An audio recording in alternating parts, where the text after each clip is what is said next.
હિન્દુ ધર્મમાં મુહૂર્તનું વિશેષ મહત્ત્વ છે.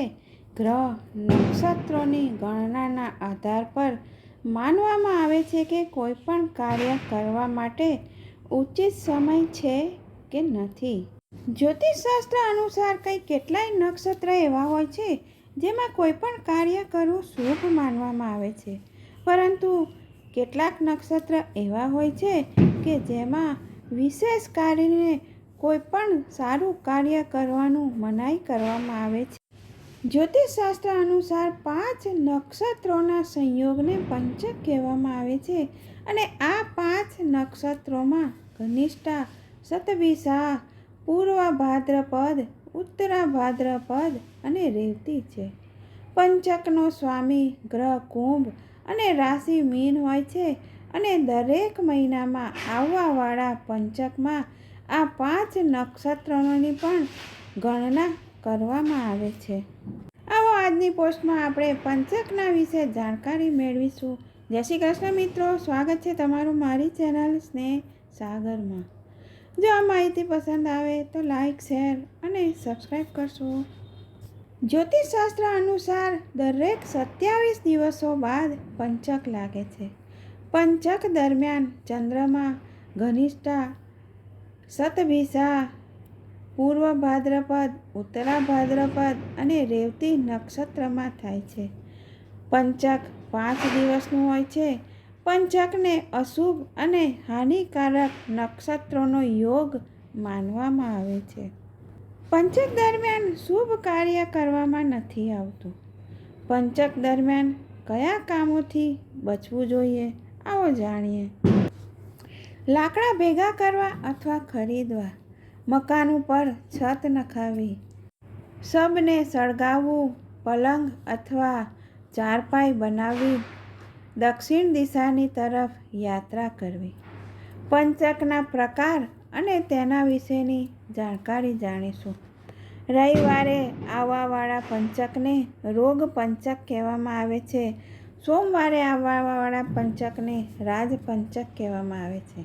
મંગળવારે જે પંચક આવે છે તેને અગ્નિ પંચક કહેવામાં આવે છે અને શુક્રવારે આવવાવાળા પંચકને ચોર પંચક કહેવામાં આવે છે.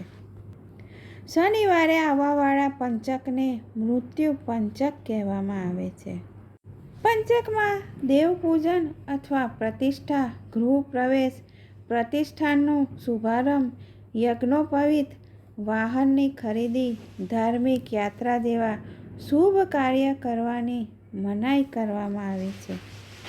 સવાલ એ થાય કે પંચકને અશુભ શા માટે માનવામાં આવે છે?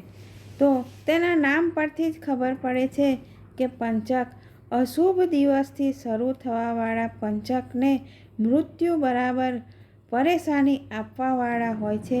એટલે આ 5 દિવસ દરમિયાન કોઈ પણ પ્રકારનું જોખમવાળું કામ ન કરવું જોઈએ અને આનો પ્રભાવ વિવાદ, કોઈ દુર્ઘટના થવા સાથે પણ થઈ શકે છે.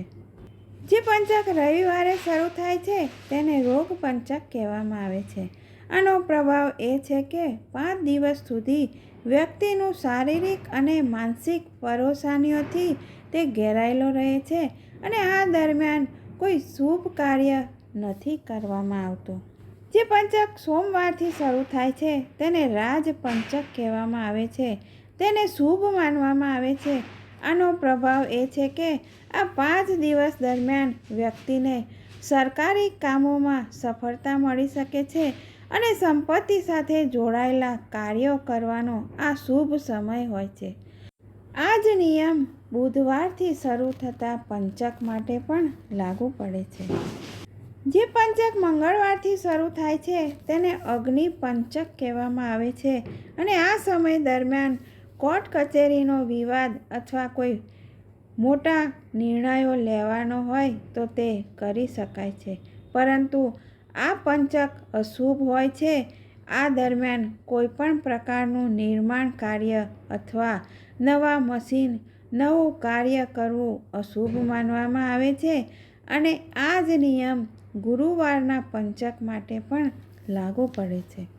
જે પંચક શનિવારથી શરૂ થાય છે તેને મૃત્યુ પંચક કહેવામાં આવે છે અને આ દરમિયાન કોઈ પણ રીતે જોખમવાળા કાર્યોથી બચવું જોઈએ અને આનો પ્રભાવ ખૂબ જ ખતરનાક હોય છે. જે પંચક શુક્રવારથી શરૂ થાય છે તેને ચોર પંચક કહેવામાં આવે છે અને આ પંચક દરમિયાન યાત્રા કરવાની મનાઈ કરવામાં આવી છે. આ દરમિયાન વેપારમાં લેવડ દેવડ અને કોઈપણ પ્રકારના સોદાનું કાર્ય કરવું વર્જિત માનવામાં આવે છે. આ જાણકારી જ્યોતિષશાસ્ત્ર, પંચાંગ, પ્રવચનો, માન્યતાઓ અને ધર્મગ્રંથો આધારિત છે. જય શ્રી કૃષ્ણ મિત્રો.